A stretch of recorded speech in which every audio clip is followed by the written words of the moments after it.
Dijeron igualdad, pero esta vez me separaron. Dijeron mucho, pero no se olvidaron de callarse. Cuánto odio por mi piel sembraron. Dijeron historia y la tergiversaron. Dijeron guerra, muerte, odio y nos culparon. Siempre. Enfermedades, epidemias nos contagiaron. Exterminación de mi fauna complace a tus mercados. Dijeron riqueza y todo se lo robaron. Oro, platino, diamante, a la fuerza se lo llevaron. Y la actualidad es tan triste que todo aquello que dijeron es lo mismo que hoy se dice más. ¿Quién dice, quién explota, quién se beneficia? El asesino, el mismo que da las noticias. Hay una cuenta fácil que siempre me da las grandes riquezas, de dónde vienen y hacia dónde van. Independiente como los Mao Mao, concluyente como los Mao Mao, como los Mao Mao, como los Mao Mao. Somos resistentes como los Mao Mao, independiente como los Mao Mao, concluyente como los Mao Mao, como los Mao Mao, como los Mao Mao. Somos resistentes como los Mao Mao. Nati Dre es afroresistencia, cultura ancestral, afrodescendencia, solidaridad. Esa es la esencia, la diáspora africana eleva la conciencia, conciencia negra, universal, progresista y transcultural. Negros y mestizos revolucionando, pueblos caribeños y africanos en un solo bando. No más explotación, colonialismo interno, no más confusión, supremacía blanca en el Babilón. Soy rojo, negro y verde, afroliberación. Mientras más negro, más represión. Somos creadores, recupera tu visión. Mi misión es educar con amor, contra el silencio, vivo sin temor. Independiente como los Mao Mao, concluyente como los Mao Mao, como los Mao Mao, como los Mao Mao. Somos resistentes como los Mao Mao, independiente como los Mao Mao, concluyente como los Mao Mao, como los Mao Mao, como los Mao Mao. Somos resistentes como los Mao Mao.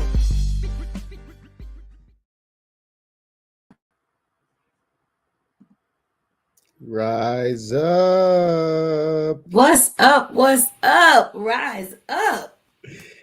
Whew, it has been a minute. Let's just start Look there. at who this is on the screen.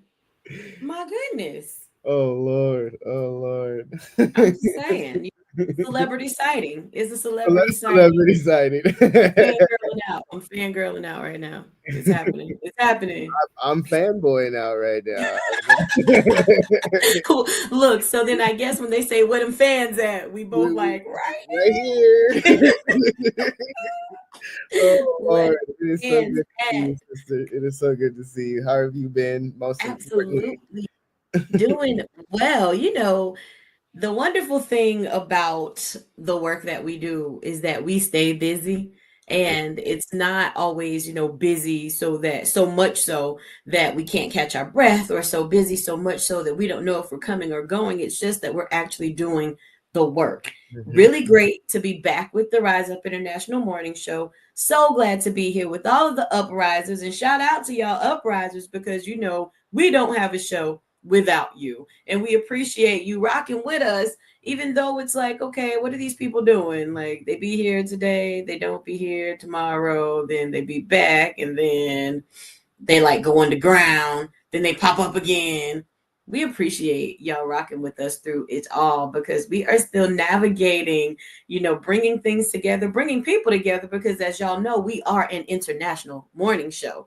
Literally international. We have our comrades that are in Europe who rock out with us. We have Baba Daruba, who is on the continent, you know, rocking out with us. And then we have people scattered all across Turtle Island. So sometimes it is difficult to get time coordination going. But when we can, we do. And we really are working to make sure that this can be more consistent, because the one thing that we don't want to do is make our message undeliverable because of the fact that we can't get into a good, steady routine of consistency. So definitely good to see you, brother.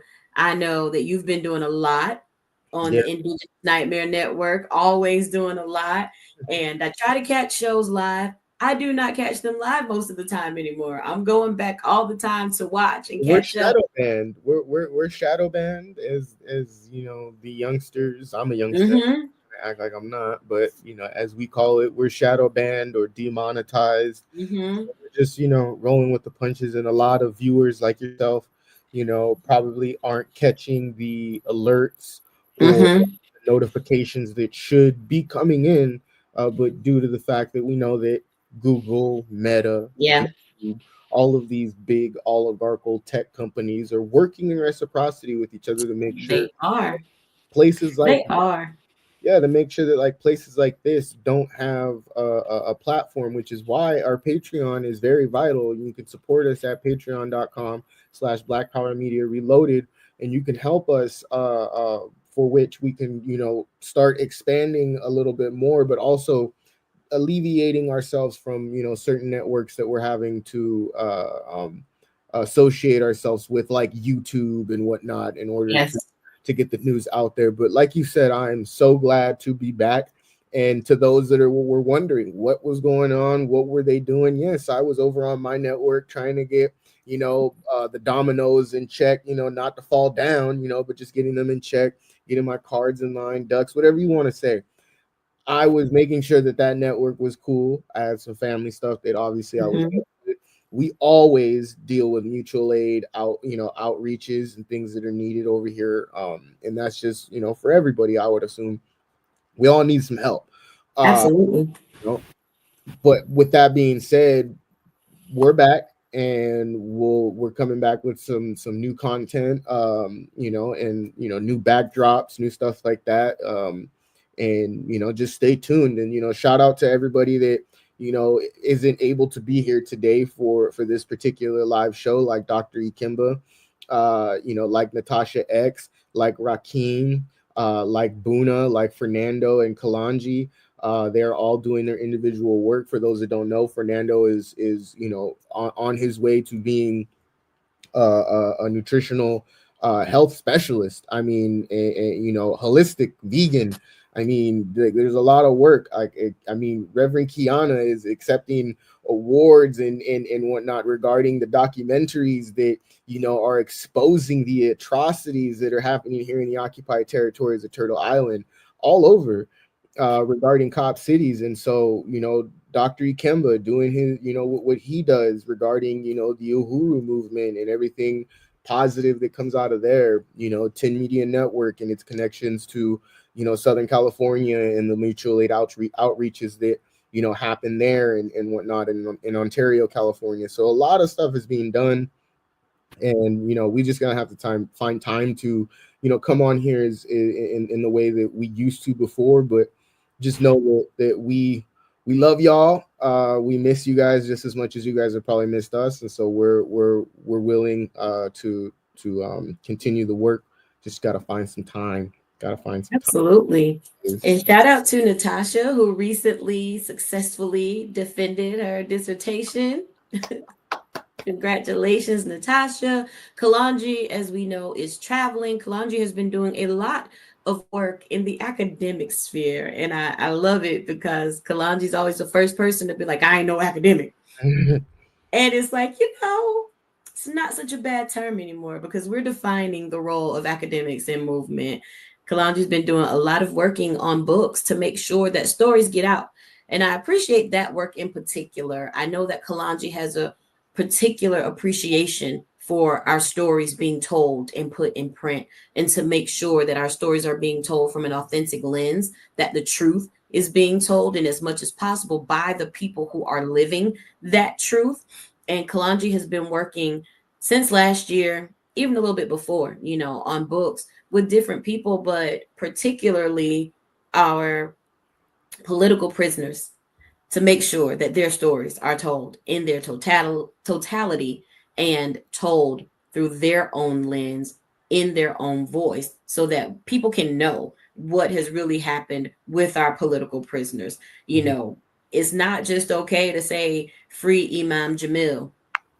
Imam Jamil Al-Amin, formerly known as H. Rap Brown, has made a huge contribution to revolutionary movement. And people need to understand why it is that he sits behind bars. People need to understand why it is that Mumia Abu Jamal is still behind bars. People need to understand how people were framed, how they were set up, what happened then, because it will greatly inform all of what's going on now politically in the occupied territories of Turtle Island. So shout out to Kalanji for making sure that the stories are told. And special shout out to Dr. Joy James, who aids in a lot of that work, who is still individually in touch with political prisoners and making sure that their stories are getting out, that people know what's going on behind the walls of any penitentiary here in Turtle Island, so that people aren't blinded into thinking, oh, these are some violent criminals, they're thugs, they need to be in jail. All of the rhetoric that we hear that's fueled by Western propaganda. I'm glad that we have people on our team who are making sure that the stories are getting out and getting out in real time, and that it's the truth that's being printed.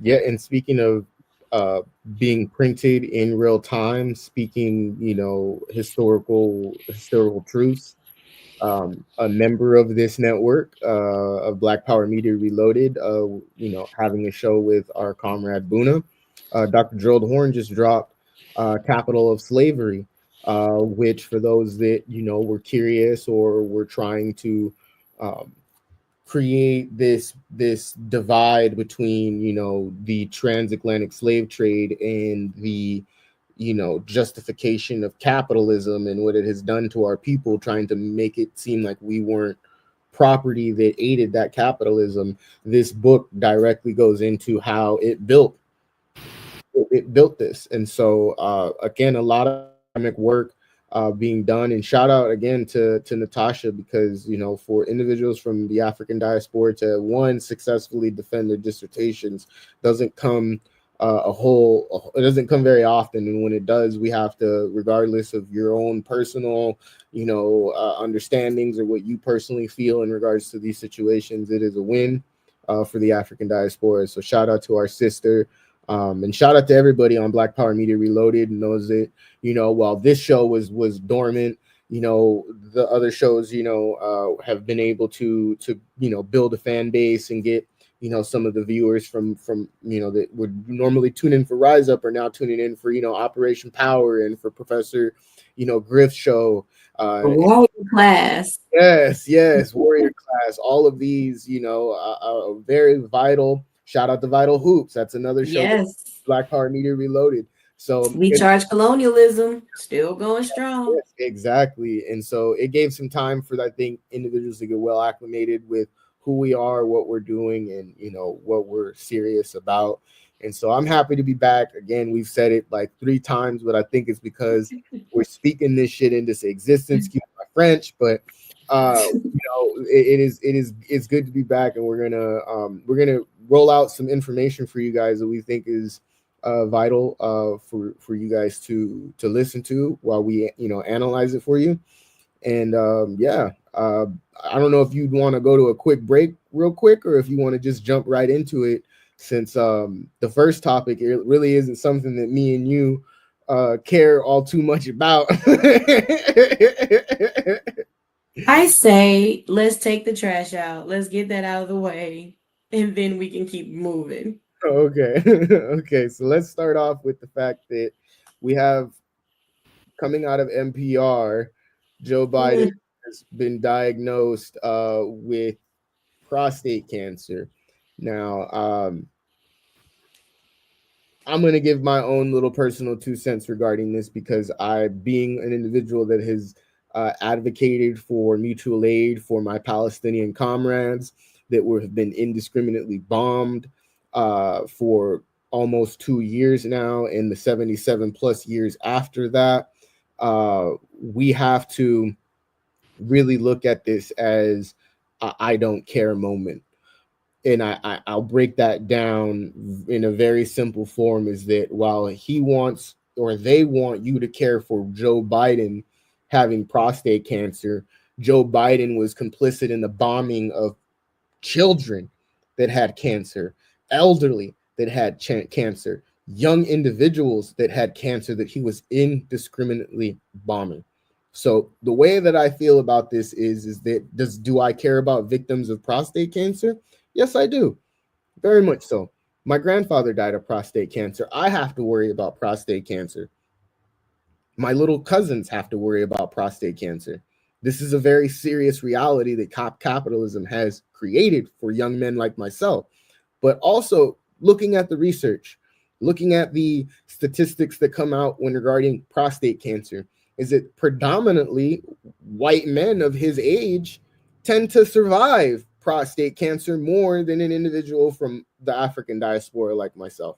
So I don't necessarily care about him, but I do care about the rate of prostate cancer that, again, is attached to the consumption-based efforts of privatized, private-funded corporate pharmaceutical, agencies and institutions that detrimentally affect the African diaspora. So I'm gonna pass this over to you though, because I mean, again, I in the simplest form, I could care less. Well, I'm gonna say that makes two of us who have grandfathers who passed as a result of prostate cancer. Yes. And when we think about cancer, we know that this is an epidemic in our community. We know that we are the ones who are suffering with all forms of cancer. But when you talk about things like prostate cancer, lymphoma, those are cancers that, I mean, they all disproportionately affect Black people, but these are specifically affecting Black men in a way. Yeah. And I get it. Like, I can't ever get prostate cancer. I know this. However, when we look at lymphoma and other types of cancers that do disproportionately affect Black men in particular, that is what we need to amplify. And we need to amplify the fact that former President Biden will not have any issue with the treatment of his cancer.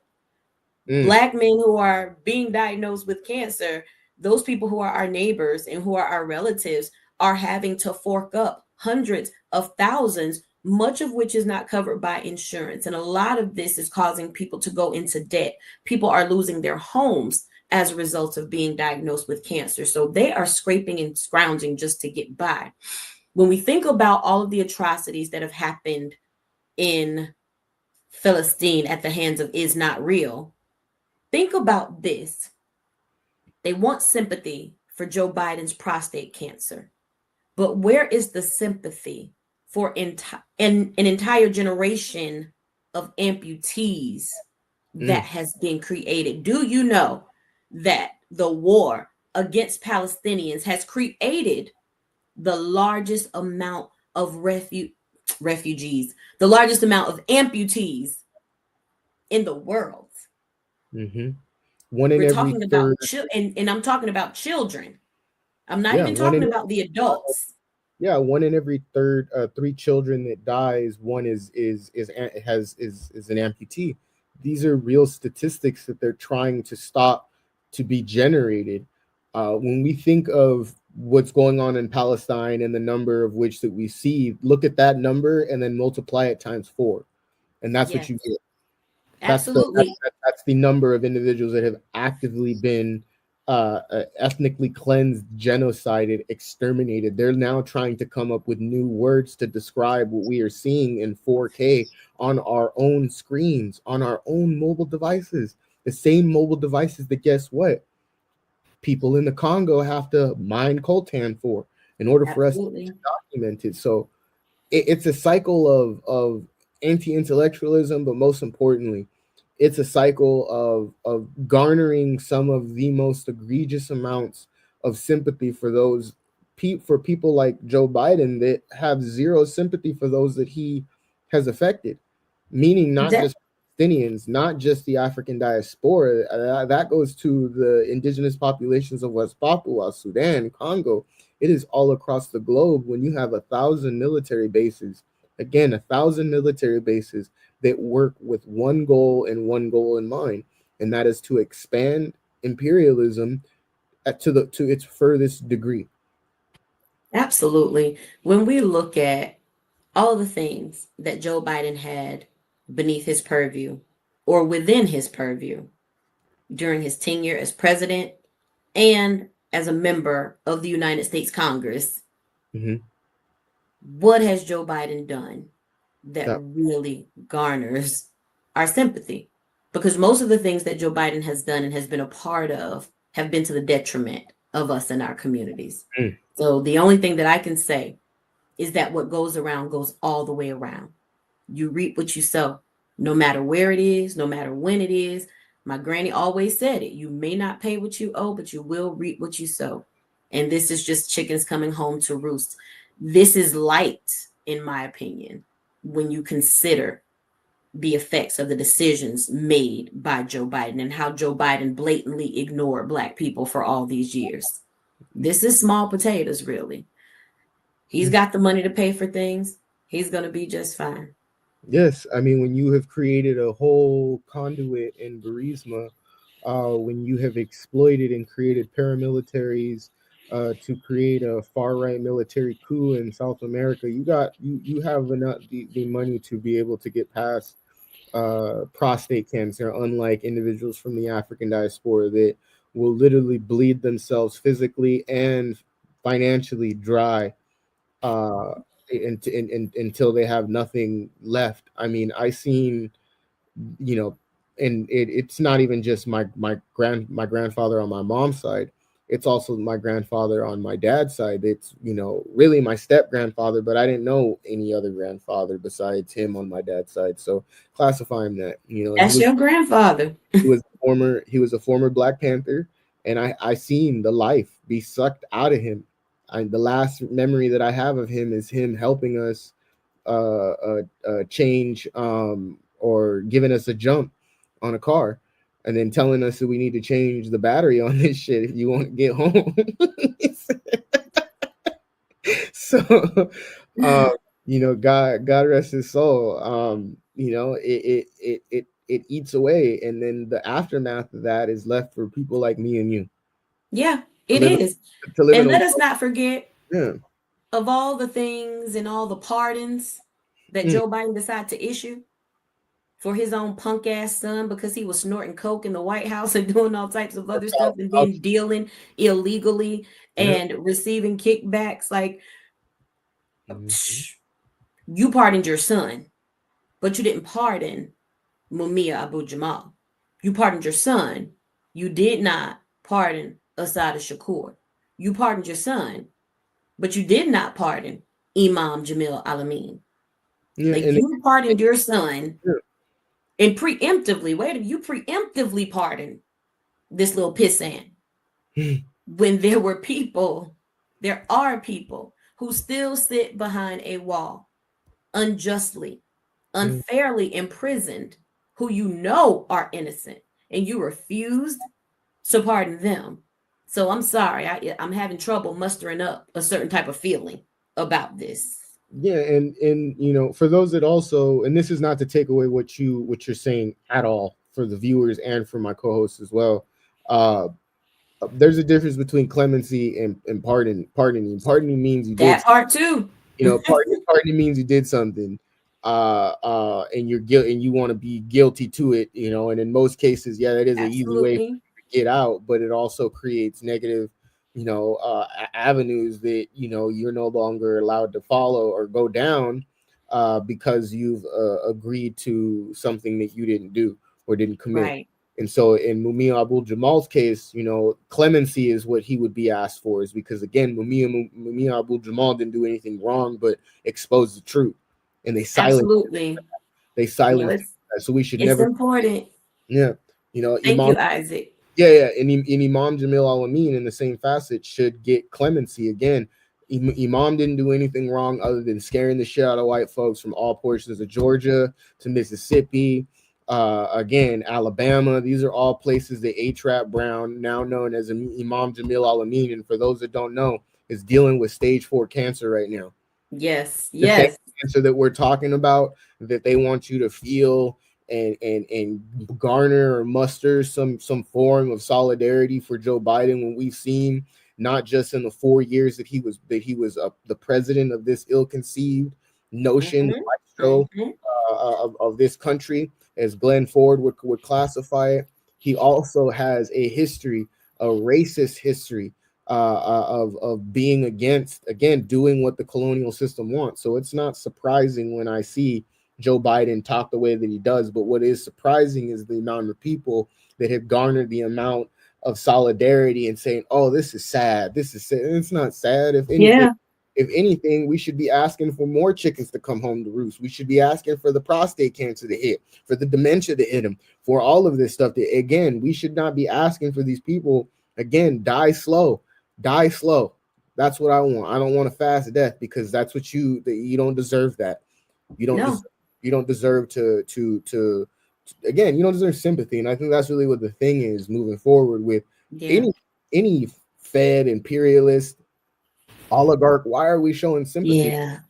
I really appreciate you uplifting the difference between a pardon and clemency being granted. And that's important, many times, because we understand what we're saying and we understand the difference. Sometimes we will use pardon as a blanket definition for both, but people do need to understand that when you are pardoned, it is because you have admitted to something. And a lot of people have been pardoned for things that they did not do, but they simply cop to it to be able to get out, to keep moving. They feel like it was a better situation and there was a better chance for that than clemency. And so we do want people to remember that our political prisoners are there through no fault of their own. Kamal Siddiqui did nothing except refuse to be a snitch and to lie because there was nothing to tell. There was nothing to tell. Kamal Siddiqui literally refused to lie for the feds. And that is why he sits behind bars. So Kamal Siddiqui, Asada, Imam Jamil Alameen, Mumia, so many more people that we could talk about are there because they did not commit a crime and they refused to take a plea deal. They refused to cop to what the state wanted them to cop to for their own benefit, for the state's own benefit. They decided that even though it has cost them literally their lives behind bars, they would rather stand on truth and stand for their people. Shout out to all of our political prisoners who still sit behind the wall so that we can do this, what we're doing.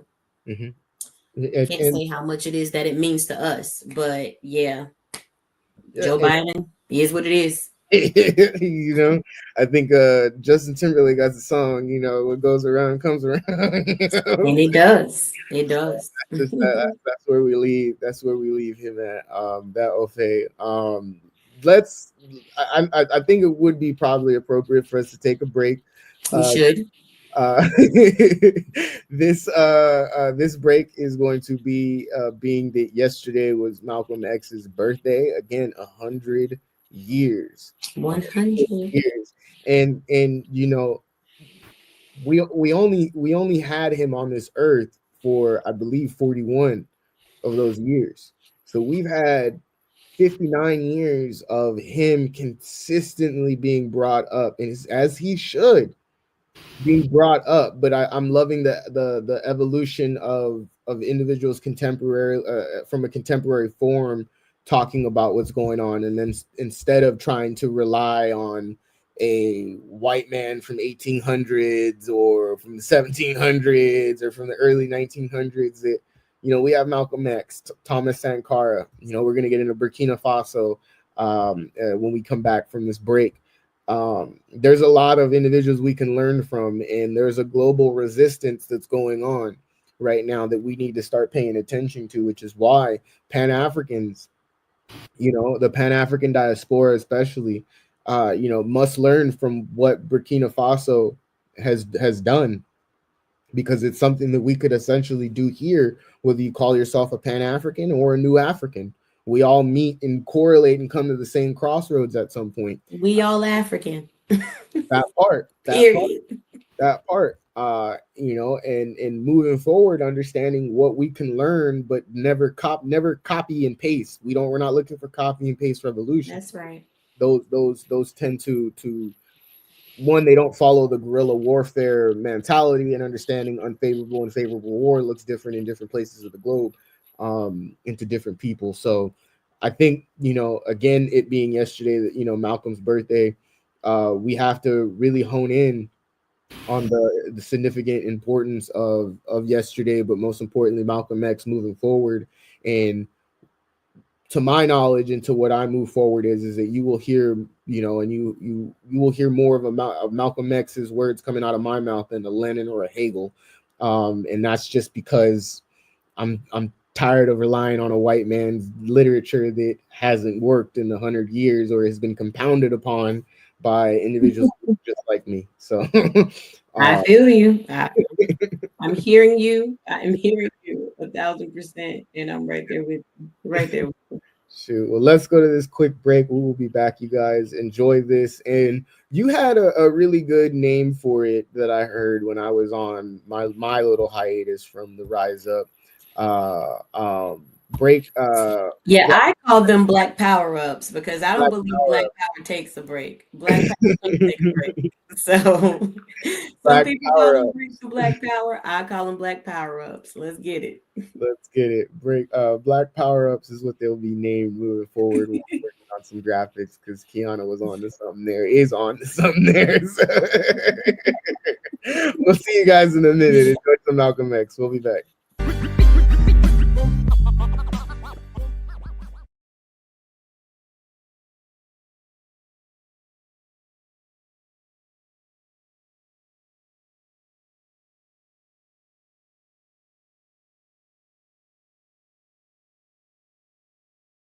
You don't scare Negroes today with no badge or no white skin or no white sheet or no white anything else. The police the same way.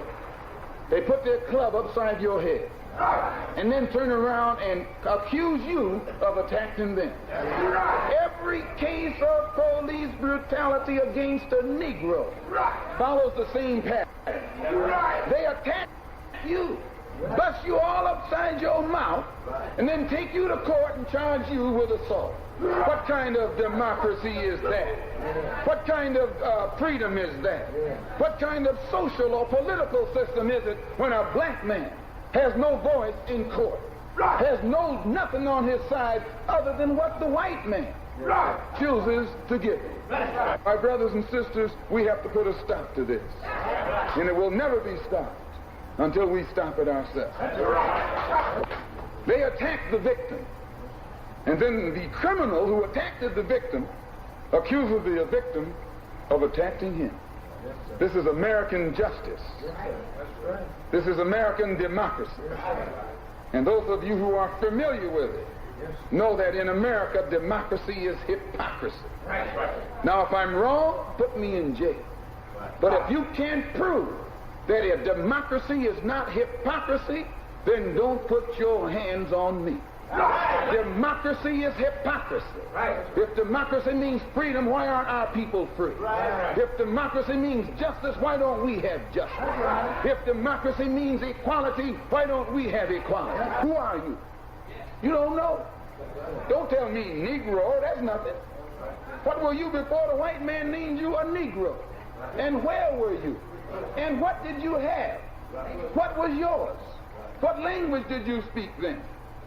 What was your name? It couldn't have been Smith or Jones or Bunch or Powell. That wasn't your name.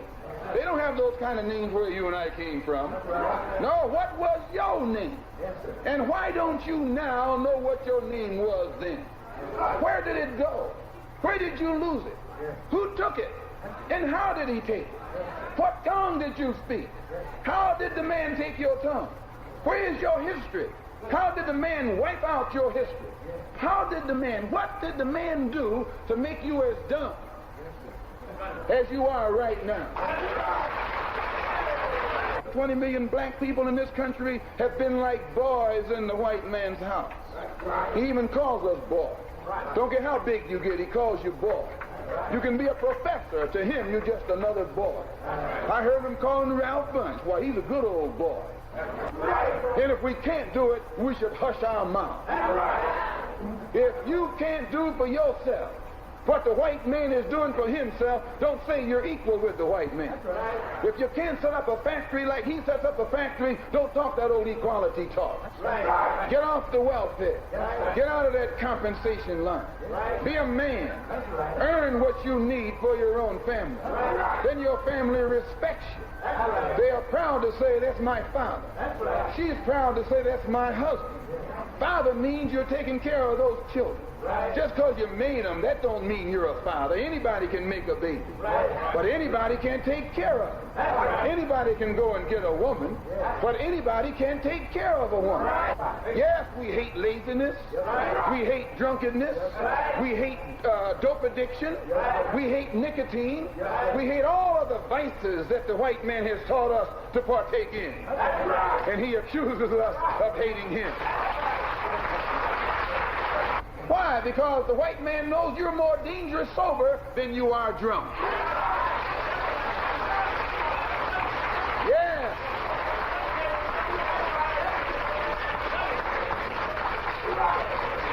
You are more dangerous sober than you are drunk. He's not worrying about no dancing, singing, clowning Negro. He's worried about you when you stop dancing, when you stop singing, when you stop clowning and start thinking. Then he gets worried. And you should keep him worried.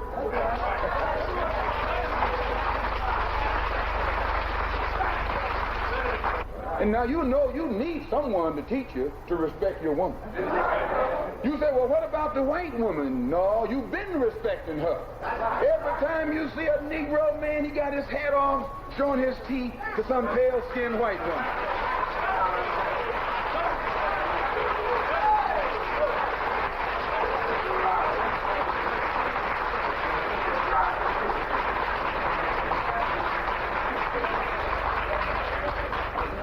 And the mistake that you and I have made is leaving our women unprotected. Anybody can get to her. Anybody can abuse her. Any old white man can come and pat a black woman. Can he not? And we are teaching the white man keep his hands and his eyes off our women. What makes the so-called Negro unable to stand on his own two feet? He has no self-confidence. He has no proud confidence in his own race, because the white man destroyed your and my past, destroyed our knowledge of our culture. And by having destroyed it, now we don't know we have any achievements, any accomplishments. And as long as you can be convinced that you never did anything, you can never do anything. This is why the white man, his little children, he tells them about George Washington, Abraham Lincoln, all these white heroes. But we are never taught about any black hero. Only someone we're shown in history is my grandfather was picking cotton. Cotton picking don't move me. No. But when it comes to teaching the black people something about great black men who stood their ground, who were scientists, who were civilizers, who were fathers of culture and civilization, the white man has shrewdly written that role out of the textbook. And today, the effect that it has on you and me, we don't think we can stand on our own 2 feet. We wake up, we clean up, and we stand up. And once we can stand up like a man on our own feet, we stop begging the white man. And we stop apologizing to the white man. We stop compromising with the white man. Then the world will look at us with recognition and respect. But as long as you're running around here wearing the white man's name, bragging about you one of the Jones, or one of the Browns, or one of the Smiths, or as long as you're running around here bragging about your part in this so-called American democracy, then you will always be looked down upon as a chump by the white man. You never will be given recognition nor respect. Your problem will continue to go unsolved, and we'll still be in the same rut or ditch 1,000 years from now that we're in.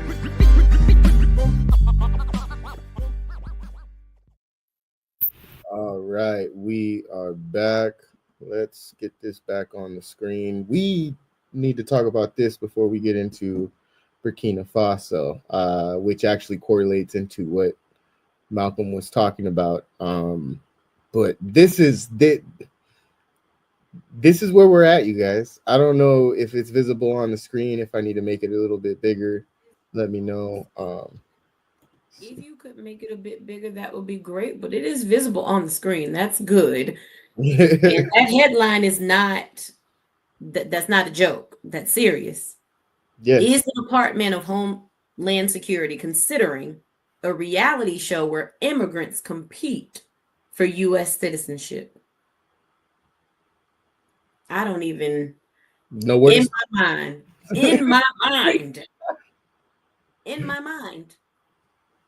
If I wasn't already here, do you think I would be trying to be? I would not be trying to be here.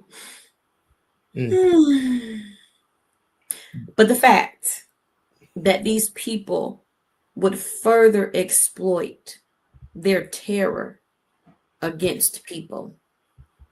You know, many of us have a saying that there are no illegal people on stolen land.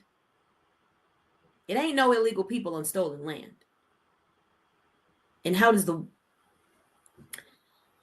somebody get to say whether I am legitimately here or not? You know, the whole system of immigration is something that is jacked up and, of course, steeped in colonialism and white male patriarchy. But this takes it to another level. A reality show where people will compete for U.S. citizenship. So what happens to the person who doesn't win? Those who don't win, are they deported immediately? What's happening here? Like, who do they think is really going to sign up to compete? And I think this points out how stupid they think society is. How long are we going to continue to allow them to create the most egregious, most stupid, out of pocket, ideas that do not help houseless individuals, do not help individuals that need rent, don't help the proletariat, the lumpen proletariat, do not help in any regard making things safer for not just children, but for in general for the environment. That this is what we're at. Again, this is not the bottom of the barrel anymore. The barrel has been broken down, and we keep pretending like there's walls surrounding the bottom of the barrel, and we're in peace. And what are we going to do about it? I've seen so many individuals last week and leading up to this week as well, during the weekend, that consistently, and from our diaspora, which is unfortunate, consistently saying that it is not the time for us to spark any type of real action or like physical. And I have to push back on that, because it is the biggest time for us to do so when they are creating ideas like this, when we have the Department of Education, the Secretary of Education, that can't decipher what she knows to be A1 sauce to AI, when we have President Trump, also known as Agent Orange, calling rare earth minerals raw earth minerals, not knowing where the Congo was, or that the Congo was a real place, thought it was a business. My goodness. I mean, when we have, Elon Musk out here pretending to, live out a fantasy of revenge against the nerds, right. And when we think about the fact that the president has already stated, and we know for a fact that there is no issue with the targeting of U.S. citizens by ICE, right? There is no issue with the targeting of U.S. There's no issue with deporting people erroneously and not being willing to correct that error. There is no issue with the administration ignoring federal court orders. So the fact that something like this could come about, what makes people think that this is going to be anything different than Squid Game? And apply this even to the Hunger Games, Yes, absolutely. A model of different sectors that they have to go through different phases. This is grotesque. And the more that we keep seeing where we keep pandering this type of behavior and not coming up with articulate means to be able to combat it, I think that we keep, and there's an essay that I'm working on right now called The Cognitive Dissonance of Our Own Revolution. That's literally what I'm seeing for our very eyes right now. We have elders, unfortunately, and I'm going to say it. Yes, I'm not going to name them by name because I'm not going to be disrespectful in that regard. But there are elders that have completely gave up. Oh, yes. They have. Gave up. There's individuals that have fled America, that no longer live in America, that, have advocated for resistance and liberation for all of this. And then now we're speaking, well, it's, it's not suffice, we can't suffice, and right. It's it's heartbreaking, you know, because this is going to continue to be normalized. You know, I can only imagine, are they going to use houseless individuals now to see who's going to get a home? Absolutely. Like, Absolutely.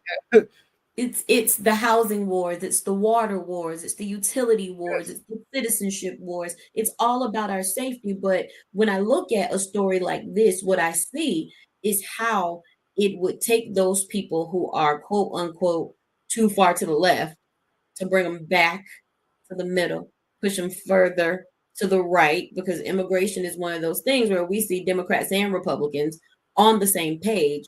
This is something that is meant to push people back toward the Democratic Party, because remember, Democrats and Republicans are two sides of the same coin. They're still trying to maintain the status quo. But the question that I have for people who say that we can cure something like this just by voting Democrat, well, what's going to happen when the Democrats are there? What would happen if Congress was entirely Democrat? We still have executive orders that are coming down that people are ignoring, you know, court orders for. So really, what would be different? Especially in a time now where we see that the Democrats have already made it clear that they are moving back toward the right. They don't even want to be center anymore. They want to be toward the right because they feel like that's where the country is gone and that these are the people who they need to pander to. So what makes you think that this would not be Hunger Games level, Squid Games level, where we are literally competing for the right to live? And this is not something that's new too. And I'm just barely coming to this realization now is that I grew up, you know, watching, you know, cable, you know, public television, you know, PBS, you know, reading Rainbow, which is why I hated reading Rainbow as a kid, but now I love reading Rainbow because it's the reason why I love books. And R. Burton's, combating, you know, the U.S. government and saying, hey, you're about to mess up decades of children by privatizing, you know, kids, you know, animated series and education and stripping that away and saying that, you know, it's not useful when it was, in fact. But regarding, you know, shows like that back in the day, I'm pretty sure you remember the shopping wars and whatnot.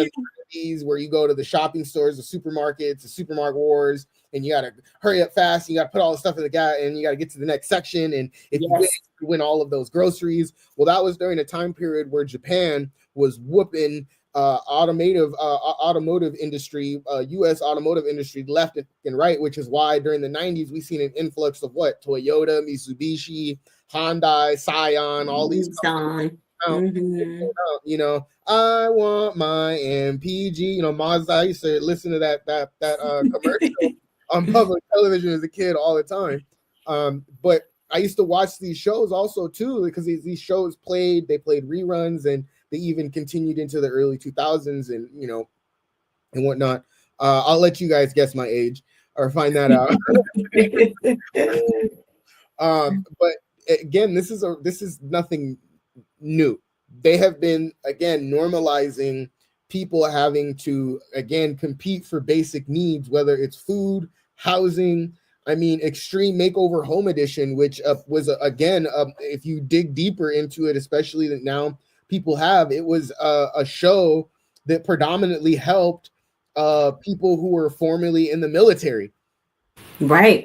And look, when you think of things, right, they've been doing this to us for the longest because everything's a lottery program, whether it's Section 8 for housing, whether it's a better education for your children because you live in a district that's lower performing, whether it is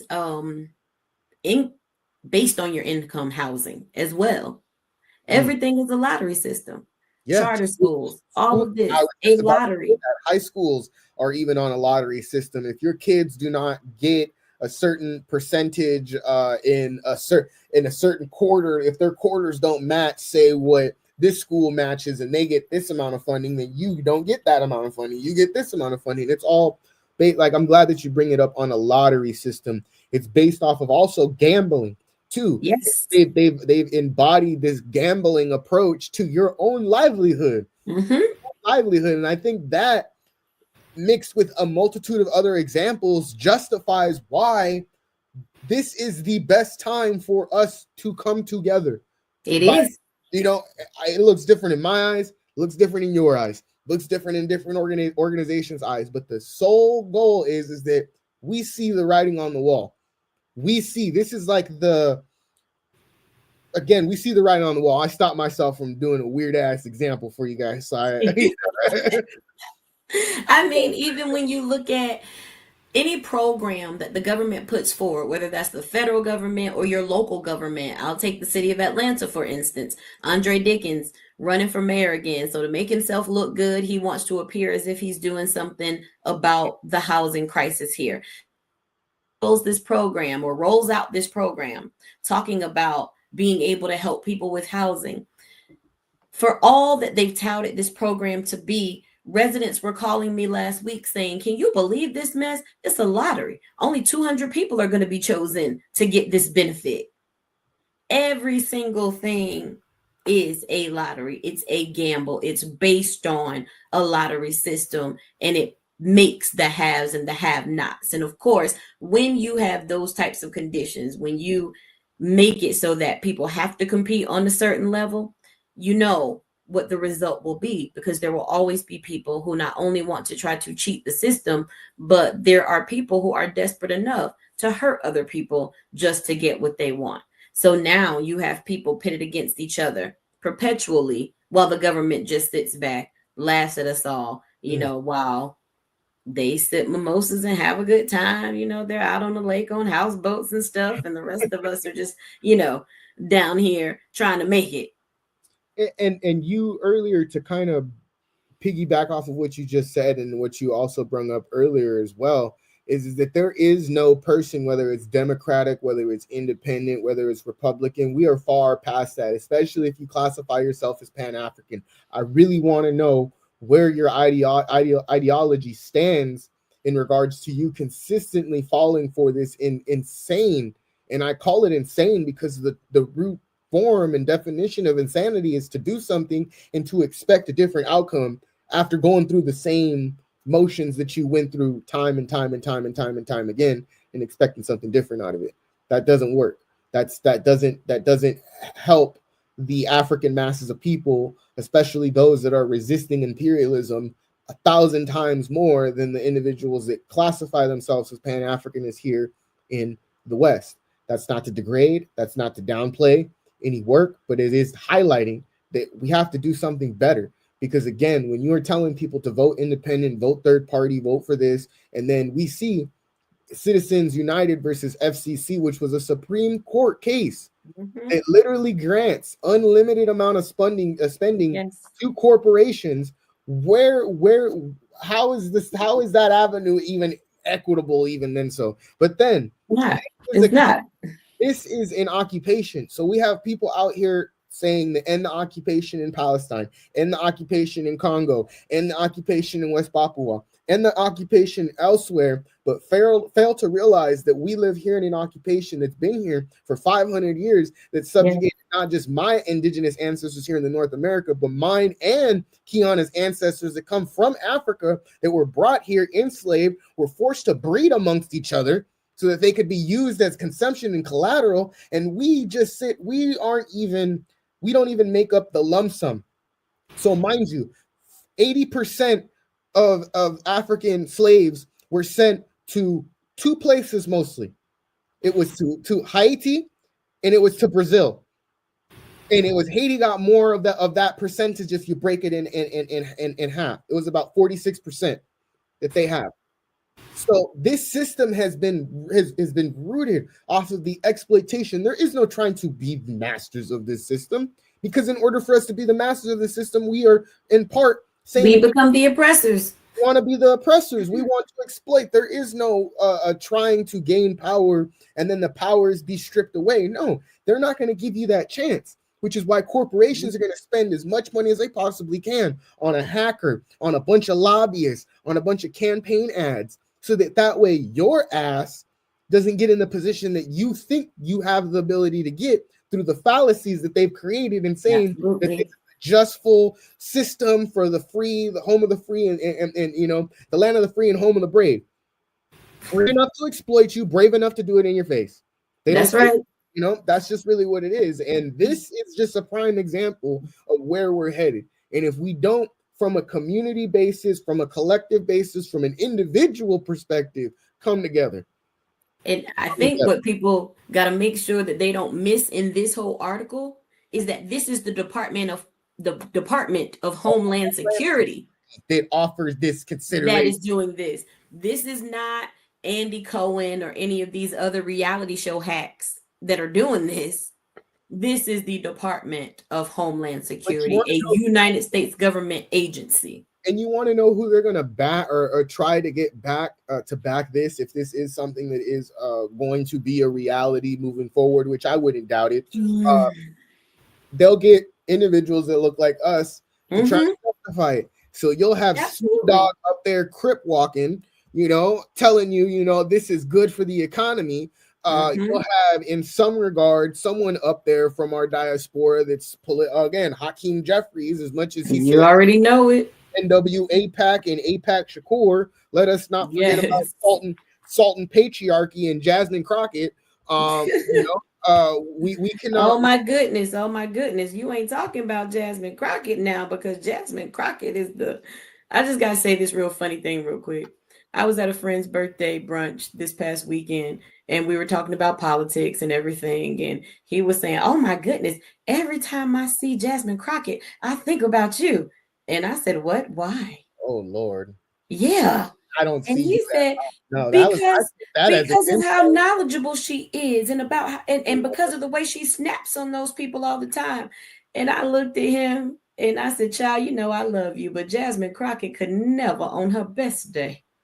And I'm not even the type of person who will big myself up, but I'm sorry, I will also not put myself down. Jasmine Crockett could never on her best day. That's I take that as it wasn't even said to me or about me, and I feel insulted.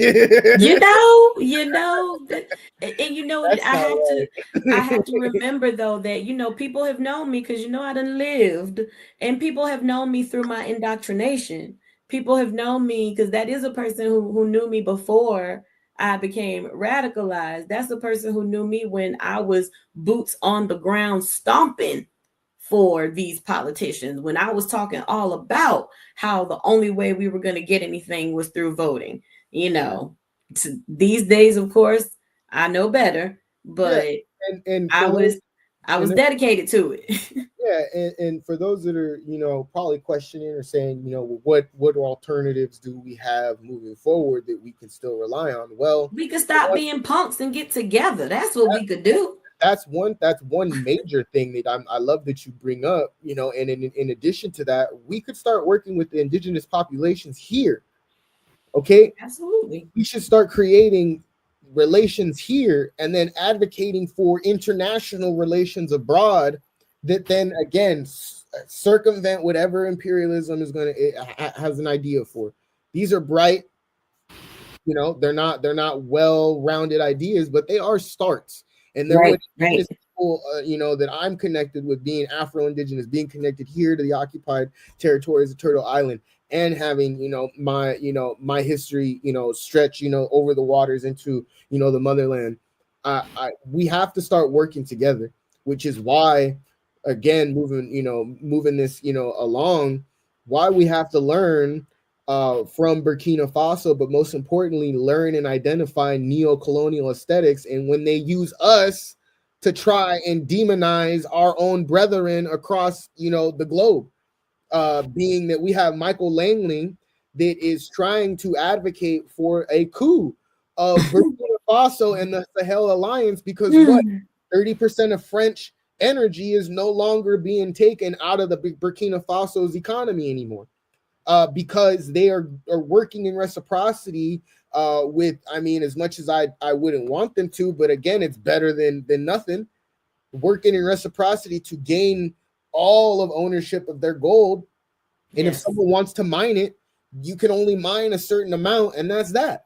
But you're not here to strip us dry of our own resources, because we need those resources in order to build our economy. Ibrahim Traore is an individual, again, that is up at we early mornings applauding, thanking some of the public workers, and making sure that individuals are respected. There are very, very clear, resemblances between, Traore and Sankara, not just being that they're both from Burkina Faso, but being that they embody the spirit of resistance against imperialism and putting their people first rather than putting their people last. And Absolutely. so, this article that we're getting ready to get into, I think, by Black Agenda Report, really kind of, goes over a playbook, again, use African bodies against African bodies to appease white hegemony. And as as Traore had said and emanated in many of his speeches, is that he will not submit to the West. But I wanted to go over this particular part before we break this down. Is that on April 3rd, U.S. Africa Command Commander Michael Langley testified to the Senate Armed Forces Committee during extricating 2-hour. Did I say that right? Excruciating. There you go. 2-hour obsessively devoted to the ill-fated project to preserve U.S. hegemony. Langley's testimony was all about stopping Russia and China's advances on the continent. Some senators expressed concern that Trump had dispensed with the soft power their term projected by U.S. aid, and worried that China is stepping into to fill the breach. Alarm bells went off in Africa, the African diaspora, and peace and justice communities all over the world when he turned attention to Burkina Faso and its leader, Captain Ibrahim Traore, accusing him of using the gold reserves he nationalized to quote unquote protect his junta, which is a lie. Excuse me, I was about to cuss. First of all, why is the U.S.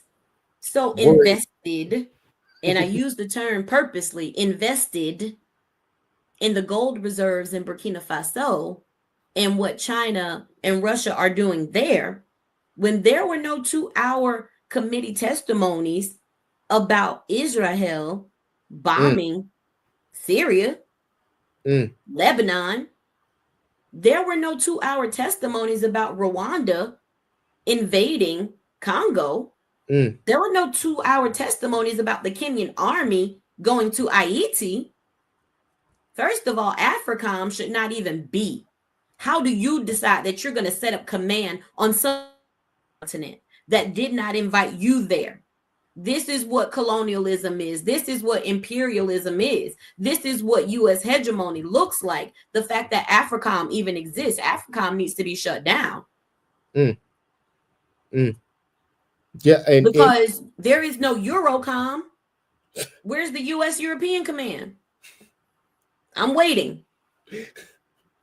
Where is it? But AFRICOM, why? Because they're Africans.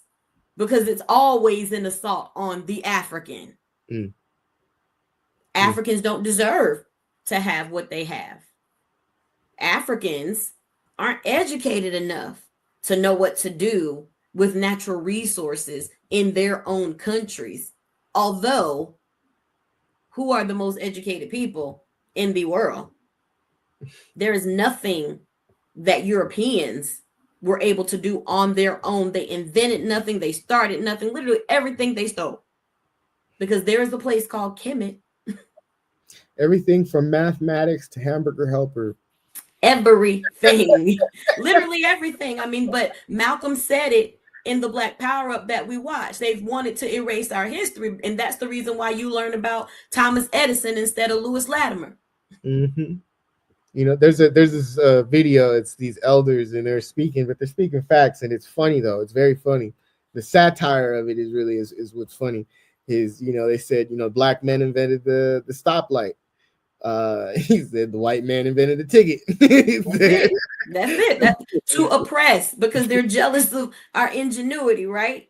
So we invent something, they go and try to turn it against us, make it so that we can't even use it or that it doesn't work to our advantage. Most definitely. And I'm glad that you bring Malcolm X into this, because again, he talks about, you know, not just this, but also not just in that video, but also in Zionist logic, you know, how they'll use Zionism and imperialism to create neo-colonial agendas that then are used, you know, to help white hegemony, and in Zionist logic's case, to help, you know, justify the, you know, extermination of our Palestinian comrades in Palestine. And the egregious behaviors going on in Lebanon and West Asia, all of West Asia, as Dr. Clark would classify it, is that, you know, the West is the history that the West has with the exploitation of West Asia is very clear. It's just, what are we going to do with that history moving forward? I also want to bring up, you know, the fact that one, China and Russia have very little, and I mean they have no military bases in Africa. On 10 Media Network, I used and I could probably pull it up here if I could find it. It was a map of all of the military bases that the U.S. has across the globe versus China, Russia, and all of that. Yes. You remember when I had put that on there? Hopefully, yes. That showed that Russia and China have bases where bases should be in their own countries, in their own damn countries. You know, and the only place where China and Russia didn't have a base where it wasn't in their own country was out in the middle of the ocean. It was just out in the middle of the ocean. So I find it, you know, every accusation is a confession. So absolutely. While they're saying that China's doing this and Russia's doing this and they're causing all this havoc in Africa, it's really America, the West, is causing all the havoc. When you have France that wants to try and justify the exploitive measures that they went through to steal 30% of Burkina Faso, or which would be majority of Burkina Faso's uranium, to supply their energy, which made up 30% of French energy.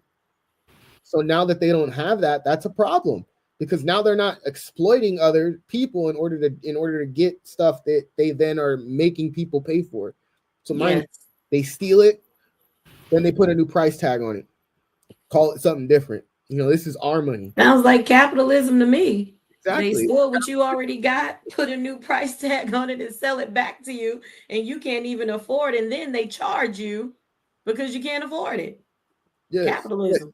And I also want to bring up too, because, you know, Malcolm X talked about the boy thing. I'm gonna stand in solidarity, and I'm gonna stand with my brother Kalanji, who was called recently a boy, which was arguably one of the most disrespectful things I've ever heard, aside from being called the N-word. You said what? Was called, yes, was called a boy. I will not say the person who did it.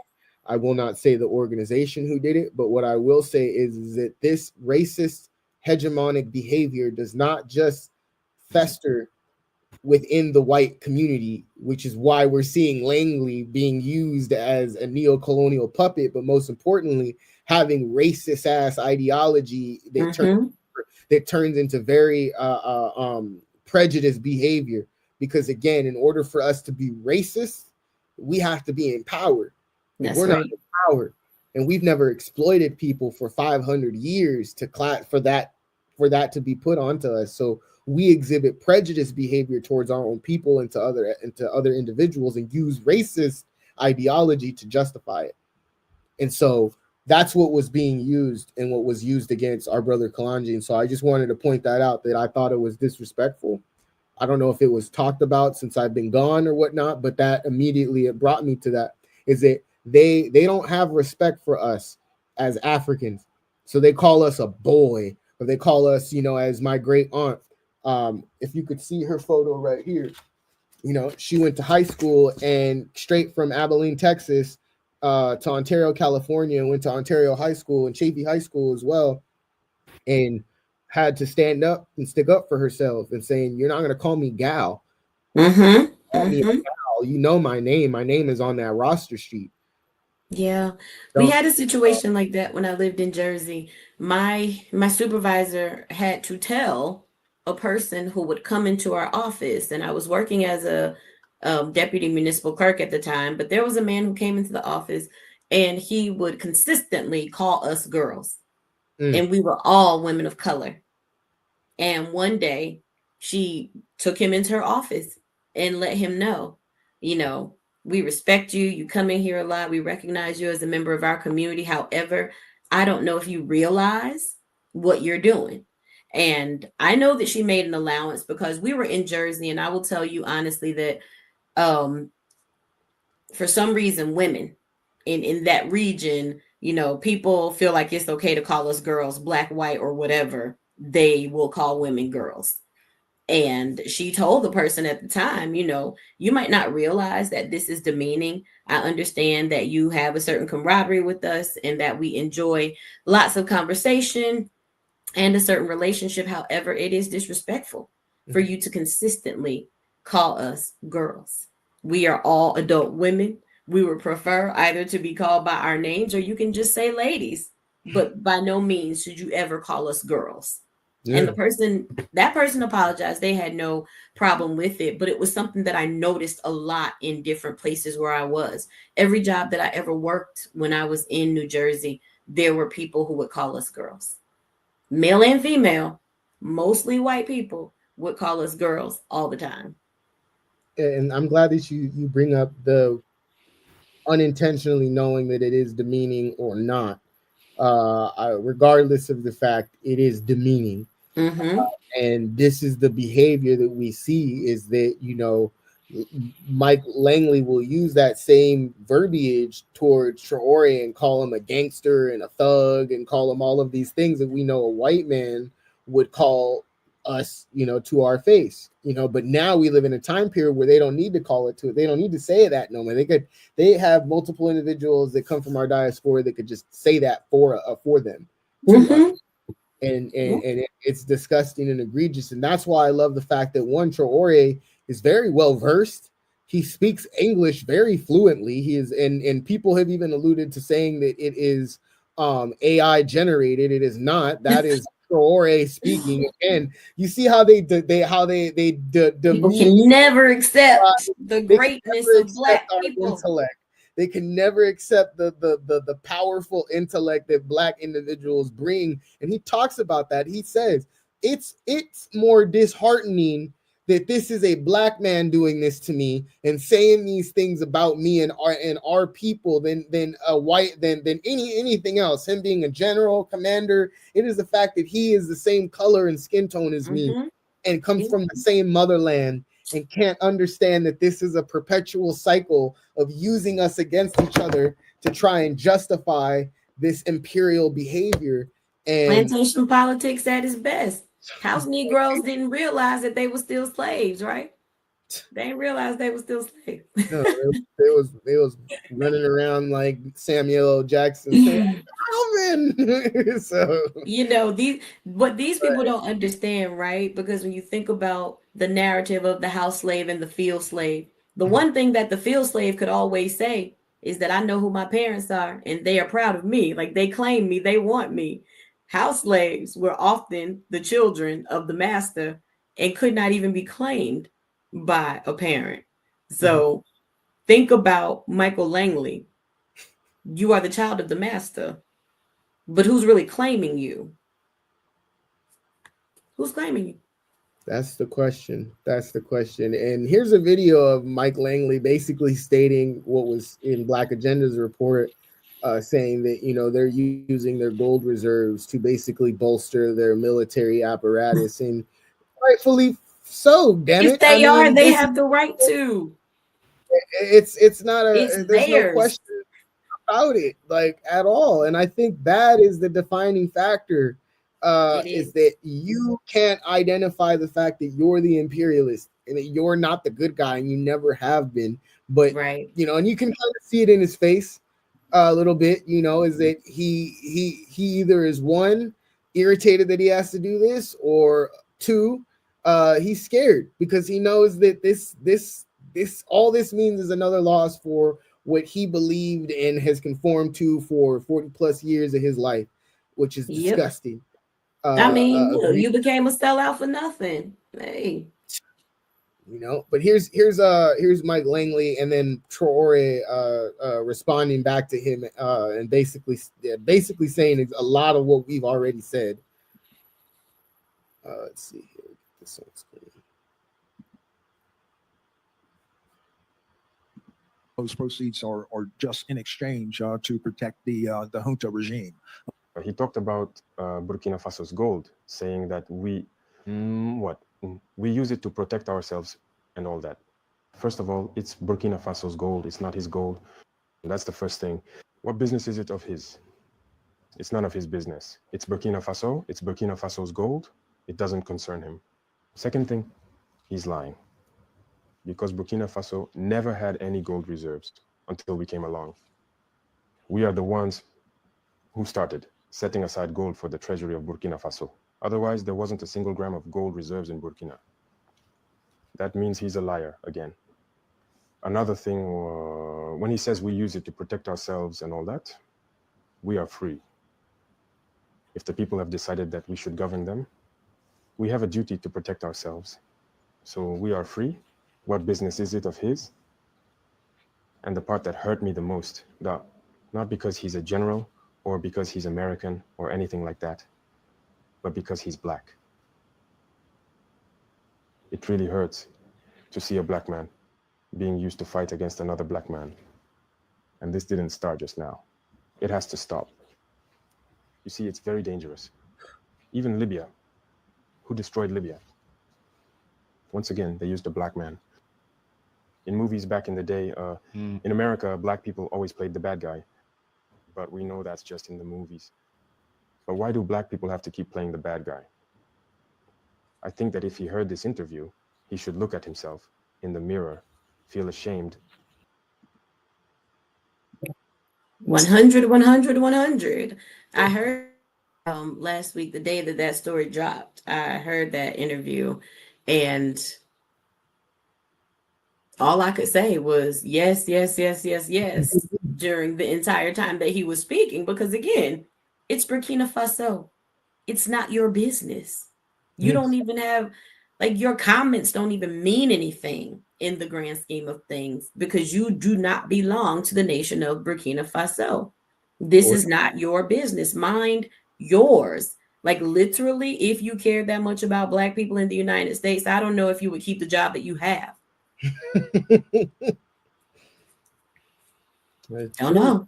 It's true. And you know, he brings up again a valid point, is that we're always being used as the bad guy when the real bad guy is the imperialist, you know, corporate oligarchs that funnel these, you know, ideas of war and you know whatnot. Let's not also forget that there was a U.S. Commander that had exposed the fact, and I forget his name, I always do, but it's another Ofe that exposed the fact that the U.S. was wanting to cause 6 overthrows, 6 coups in a matter of like 5 years. Yes. And they've done successfully, like majority of them, except for 2, Iran and I believe Lebanon, if I'm not mistaken. It might be another country if that they're not able to do. And so their mindset has always been to consistently agitate the African masses of people, whether it's through you know, puppet government systems implemented as it normally is, or whether it's implement sanctions on their government system or coups that they put in place. You know, that's why it's important for us to stand in solidarity with not just Ibrahim Traore, but with all of the Sahel Alliance leaders and all of the African resistance. That even includes the EFF. Right now, we have white South Africans that are pretending like they are being genocided when we know what genocide is. We know who these individuals are. Some of them are rapists. Some of them are pedophiles. Some of them are child molesters from their own serial child molesters in their own homes. This is all documented history. This is all documented information that these are the individuals that were brought to these waters. They're white South Africans. Again, are individuals that their own government system warned and said, you don't want these people. You don't these are horrible ass people. And so to know that the writing's on the wall, the mask is off. We're not having to sit down and watch an episode where Fred, Shaggy, Velma, and Scooby, all go out there and find the culprit and they take the mask off anymore. We don't have to do that. The mask is already off. It's been off. Yeah, I'm kind of glad that one comrade, you are on that same tip, and a lot of our comrades are that one are a part of Rise Up, but two, are a part of other networks as well. They get it. Is the writing's on the wall. What are we gonna do with it? We're gonna look at it, or we're gonna act. Too many of us want to look at it and critique it, and we want to offer our assistance to the oppressor to say what they need to do. Right? There are too many of us who look like us who don't have a love for us. And that's really a shame. There are too many of us who want to assimilate and conform. I read an article yesterday on Newsbreak right before I deleted the app from my phone. There was an article from a Morehouse alumnus who was talking about why Cornel West should not be asked to speak at commencement. And he had a very strong critique of Dr. Cornel West. My issue with that was that this same person, I'm sure, doesn't have such a strong critique of Jamal Bryant being honored by Morehouse for their Honoring Our Fathers program, when Jamal Bryant is nothing but a shucking and jiving person who panders to the Democratic Party, who has people in his own church who are affected by police brutality and police murder and won't even stand up for them. But somehow Cornel West is a traitor to Black people. I'm trying to understand. When we see people like that, like we know what we're dealing with. And unfortunately, that is a large portion of Black people. That's a large portion of Black people who want to follow somebody to hell in a handbasket because they got a name and they got notoriety, but you'll vilify Cornel West. And I know that this person had this critique of Cornel West simply because Cornel West dared to run against Kamala for president. This person has that critique of Cornel West because Cornel West is not touting the Democratic Party agenda, but Cornel West is now saying like, yo, we got to do something else because we've done that for a long time. We tried to do that. We've done it. And where has it gotten us? We really have to come together as Black people to get on a true Black agenda, to be interdependent and work together and be totally independent of this imperialist regime. That's the problem that the person has with Cornel West, because they're happy being colonized. They're happy, that the master throws them a few scraps and they can eat. They keep taking the crumbs and thinking they're eating a full meal. Yeah, and I'll say this, I have my differences with Cornel West, but they're not to the point where I'll disrespect him. I think that's where we're at now, is that we have individuals that have are going to run in 2026, that built in the last couple years a following off of demonizing someone when it was no need to do that. Absolutely. Absolutely. Pander to white colonial behavior. I'll let you guys decide who I'm talking about. I'm not going to say these names, one, because I have respect for this network, but I'm also going to say the fucking truth. Is that these people are again, they run around with a very like-minded punk mentality. That is. Who's talking about Butchware? We know. I'll let you decide. Again, like I stated, there's individuals that are out there. I'm in connection with Cornel West to the point where I could, I have a respectable relationship with him, and I know that everything that he does is out of the kindness of his heart.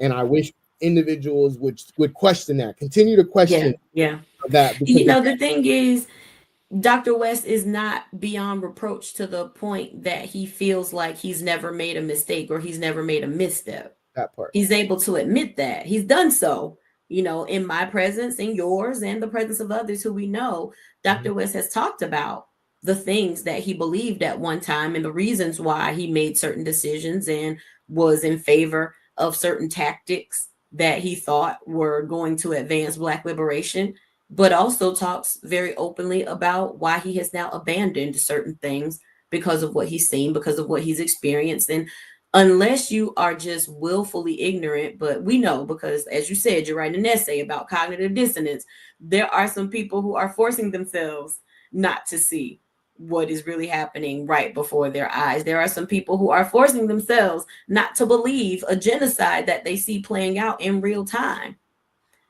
And because of that level of cognitive dissonance, we have people who would vilify Cornel West, but then praise a Jasmine Crockett. That, and also and again, when this information does come out, you guys are going to be very much surprised. And I'm keeping names under wrap. I'm keeping what I know under wraps, but just know that there are individuals out here that are using Rodney Hilton's Jr.'s case. They're using Palestinians. They are using what's going on in the Congo. They're using what's going on in Sudan. They're saying that they are having these connections with said indigenous populations and whatnot. They're using these people again so that they could bolster their votes, they could bolster their likeness, and then they can tell you or advocate for you to believe that it's okay to pay $100 to call yourself a revolutionary. So again, we're gonna go to a quick break so that way we could reset and get you guys well acclimated with some information regarding Israel and again the global resistance. So if you're tuning in because you see the thumbnail, this is a show regarding global resistance, the global resistance that we here in the West aren't really,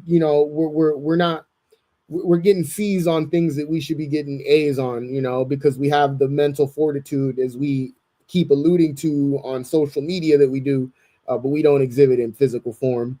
I've seen it in person. Reverend Kiana Jones Moore has seen it, in person.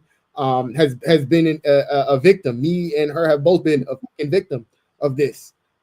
So we know the time is now, and if we don't act now, then we're down a road where we'll be seeing ourselves on these reality TV shows that they want to be creating, so that we could pay our rent and that be a normalization somehow. But we're gonna go to this quick break. Did you have anything you wanted to say, Comrade? I know I rushed. No, that's it. I'm again in the spirit of celebrating Brother Malcolm. Here we are with another Black Power Up. Yes. So here's Chairman O'Malley giving some words about Malcolm X on his birthday or a celebration of his life. But nonetheless, Chairman O'Malley, so it's going to be informative, principled, and for the people. So we'll be back, you guys.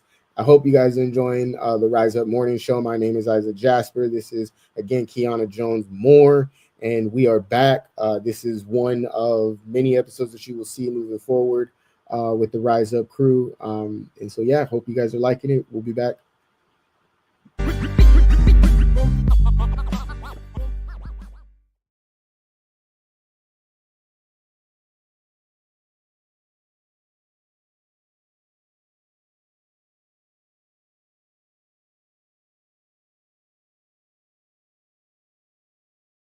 When we talk about Malcolm X, I think it's necessary to know that we're talking about his birthday and to know that the significance of Malcolm X is not that he was born on that particular day so much as he is representative of a particular point, a particular period in time, and a particular people, a whole people that suffers extreme brutality in the social system.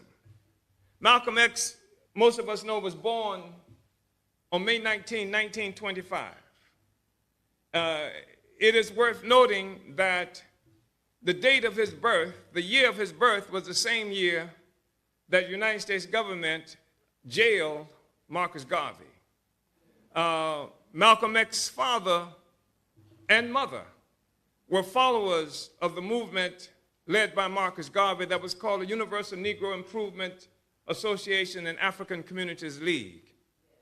It was a movement that raised the slogan, Africa for Africans, those at home and those abroad. It was a movement that recognized that black people stretched across the globe were in a condition that was imposed on us by external forces, by hostile forces, by Europe, by white power, by America, and that our future had to be one that resulted in coming to power on our own terms. We have to be a self-governing, free people. And it is the family that Malcolm X grew into, was born into, at a really important time. I mentioned this was the year that Garvey was jailed, which is to say that it was a year of extreme repression in this country. That was 1925. We can go to 1915, the so-called Red Summer, at a time where whites initiated violent riots in particular cities throughout this country, murdering scores of African people. In 1921, the United States government initiated the first aerial bombardment in the Western Hemisphere, military bombardment. And that was bombing in Tulsa, Oklahoma, that destroyed African community and black businesses. It was called Black Wall Street. It had become so successful, 1921. So it was an extremely tumultuous period that Malcolm X was born into. He was born just a few years after the success of the Russian Revolution, where a few years after the end of the first imperialist war that people refer to as World War I, there was an incredible transformation that was happening throughout the world. And World War I was a war that was fought by various white powers to redivide the world among themselves. And it was a brutal war. I mean, scores, hundreds of thousands of people died in that war to redivide the world. That's what it was. And I think we need to be clear on that, because we hear all kinds of fairy tales about what these horrible events in history were really about. And so what we need to understand is that these wars that we are talking about, they're like mafia arrangements. The whole organization of the world is like an arrangement that mafia forces pull together. And they occasionally have these wars to redivide the world because they don't like their cut. In 1884 and 85, to prevent such a war from happening, European powers got together in a place called Berlin, Germany, where they split up Africa. This Africa that we think we know about was carved up at a table in Germany. No Africans were there. Just white people got together and carved up Africa in order to prevent themselves from going to war among themselves over who was going to get what part of the black world. We weren't there. We weren't included. We were on plantations in Jamaica and Brazil and in Mississippi and Alabama and all those other places that we have been strewn throughout the world.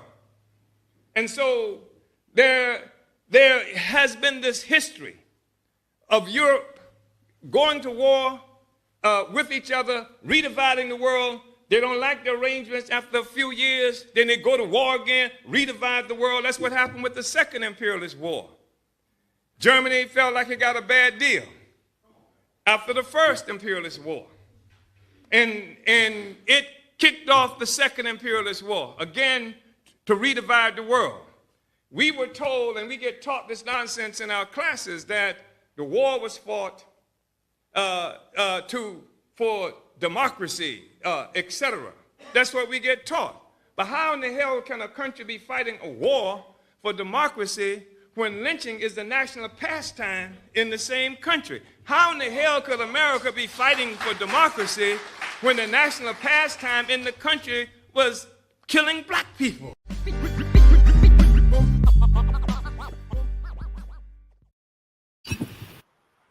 And we are back. And again, as always, I was racing over here. We didn't even know. Very educational from I heard something fall. Omali Yeshitela. Always educational. Always learn something new when you listen to Chairman Omali. And he is extremely appreciated. Thank God for people like Omali Yeshitela and the Uhuru Three, who keep standing up to imperialism, who don't let the push of colonialism stop them. They push back every time. So shout out to Chairman Omali and the African People's Socialist Party. You know, we need all of us in this work, all of us. Yes, it's a collective effort, and some of us are going to come from the African diaspora, some of us are not. Again, that's right.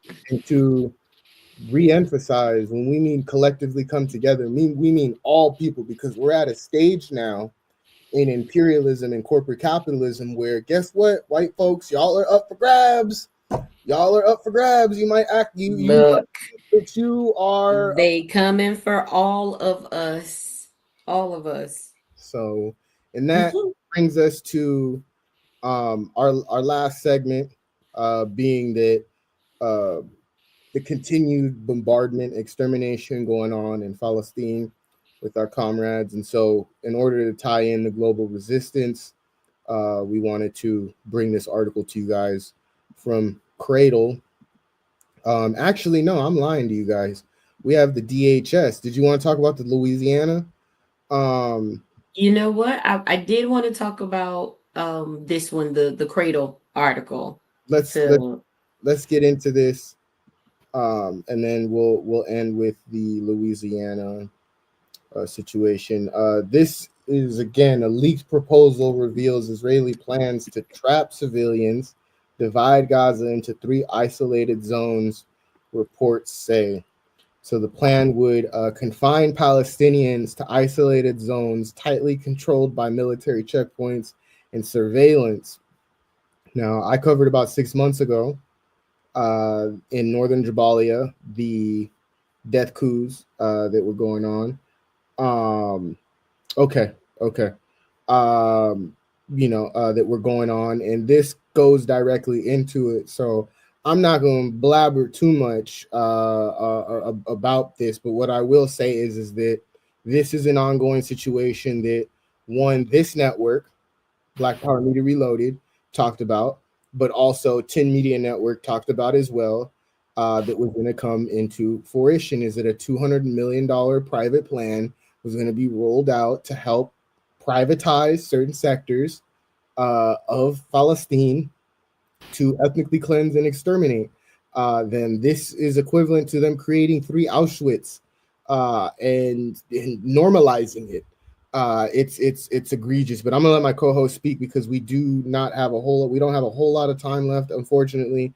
So I just want to make sure that I respectfully give some time to everybody to speak. So yeah, I just want to emphasize the connections here. You know, Israel plans to trap civilians and divide Gaza into 3 isolated zones.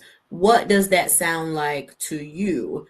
Think about the cop cities that are being proposed all across this country and the level of surveillance under which we live.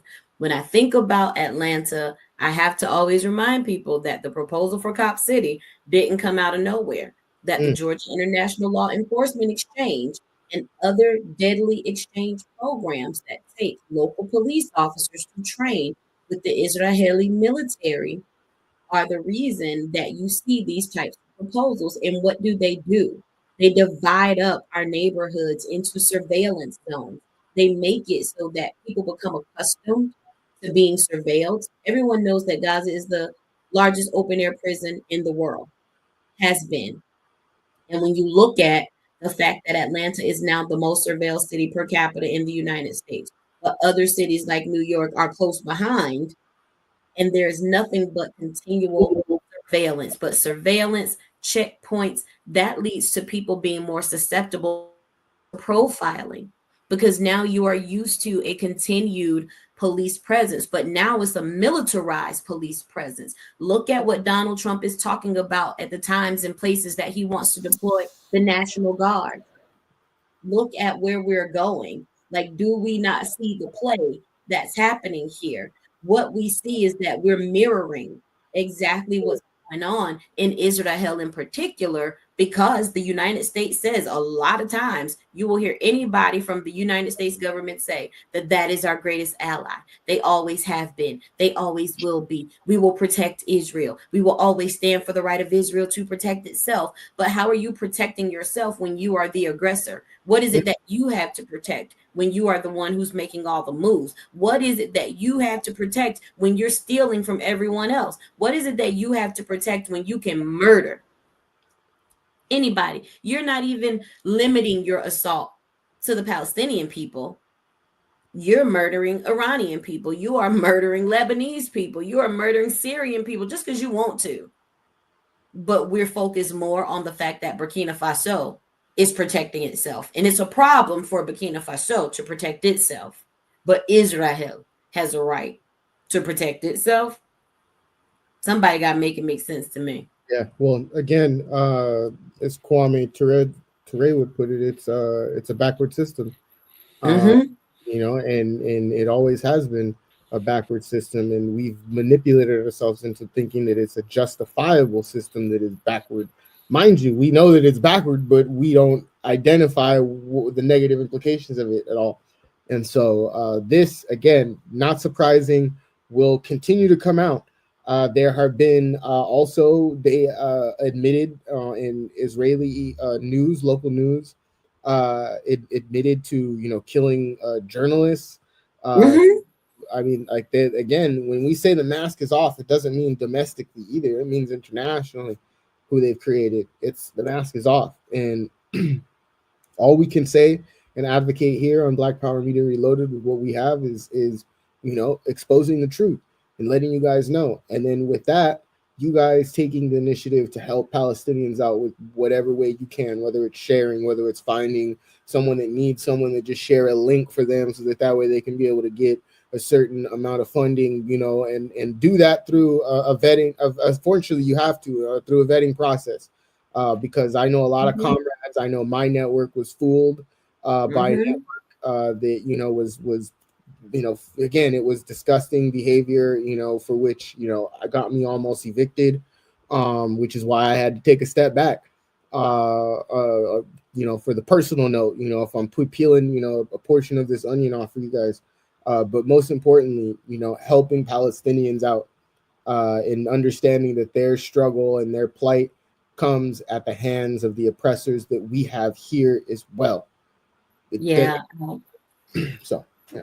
My biggest problem is that people will see a headline like this and they'll read the article even, and they're focused more on that this is a leaked proposal and, oh my goodness, these are Israel's plans. But why don't you have a problem with the fact that it's just taken as okay that Israel can surveil Palestinians to the point that they do and even limit their movement? It's not your country. It's not. This is the same thing that we see with the way Europe divided up Africa. That part. It is the exact same thing that other people believe that they should limit your movement within your, you know, all of a sudden there's no borders when it comes to Africa. There's no borders when it comes to Palestine. But there are borders when it comes to Europe. There are borders when it comes to the United States. Yeah, it's, again, a backward system that serves the needs of the corporate oligarchs and always has. And the only way that we stop it is if we come together on a local, regional, national, international level. And, you know, whatever motions and things that we need to do to make that happen, I suggest that as a society, so-called society, because in order for us to be a society, we got to be civil, but nonetheless, a group of people to come together. There's a lot of work that needs to be done that I need to do as well. So I don't hold myself to any higher standard or act like my shit don't stink. We all got to do something, you know. Reverend our brothers and sisters that, you know, run Rise Up Morning Show, to all our brothers and sisters on Black Power Media Reloaded, as a crew, it goes to everybody. We have to do a little bit more in order to get what we know we deserve.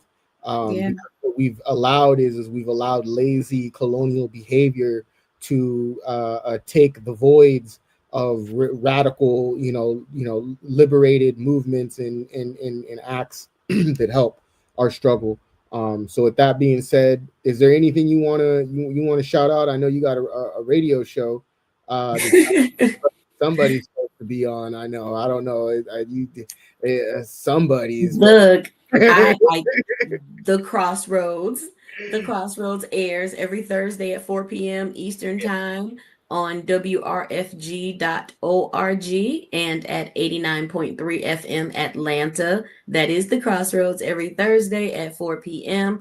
And you can look to see Isaac Jasper on the Crossroads, or hear Isaac Jasper on the Crossroads, because this is real terrestrial radio. Like, this is something that I think some people have become unacquainted with from just listening to the radio, not a podcast, but the radio. So you can see Isaac and hear Isaac on the Crossroads. You will hear Kalanji Changa on the Crossroads. You will hear Fernando Cardenas, Dr. Ikemba Oyore. You will hear Rakeem Shabazz. You will hear Natasha X on the Crossroads.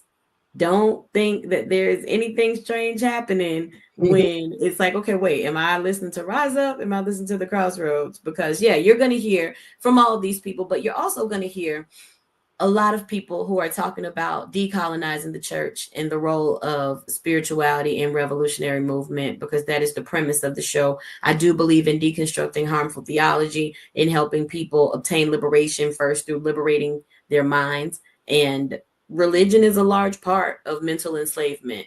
So I can't do the work of liberation without making sure that I do my part as a person who calls herself a spiritualist, a spiritual person, and who claims to be one who provides healing in movement spaces. I can't do the real work of liberation without deconstructing some of the theology and ideology that keeps us trapped.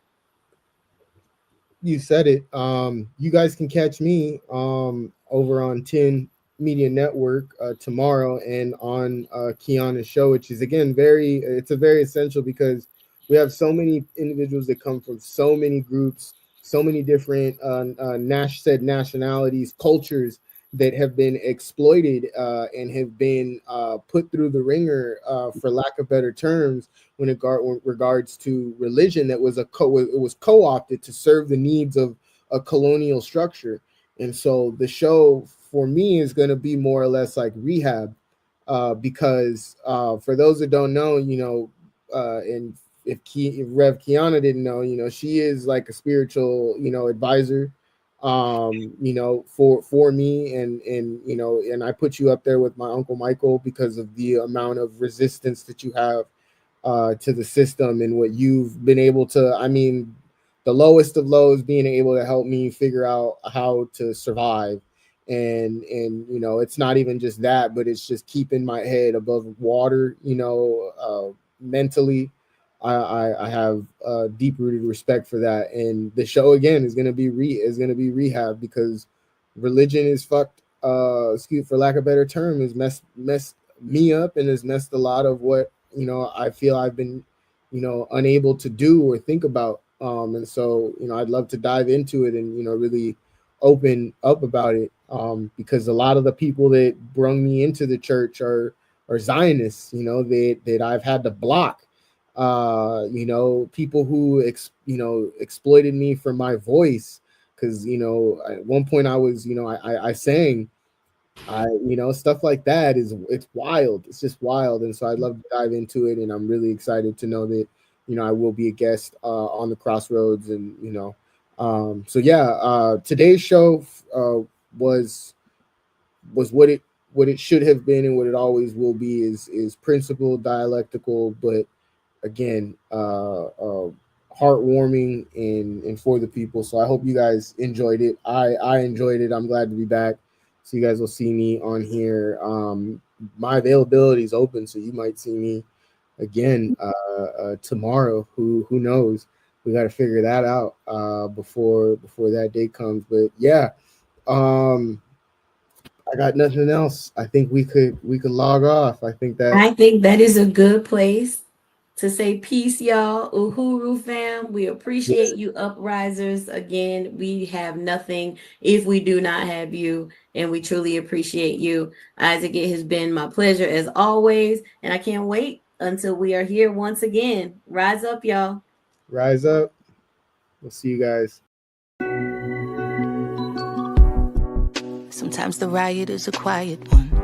Well, the battle is to love yourself and function in society where voices of reason are muted by anxiety, like gaining notoriety is selling your soul. So we tend to go no deeper than the shallow water level, trying to keep us overhead in the face of all the slurs and the stares, mentally frozen, paralyzed by fear of failure and success. So we lock, stock, barrel, running while it's crumbling. All these towers and they're babbling, but the baby's in the bath and the stash under the bed on my head, spinning from the circles and the puppets and the strings that they pull. Then we move.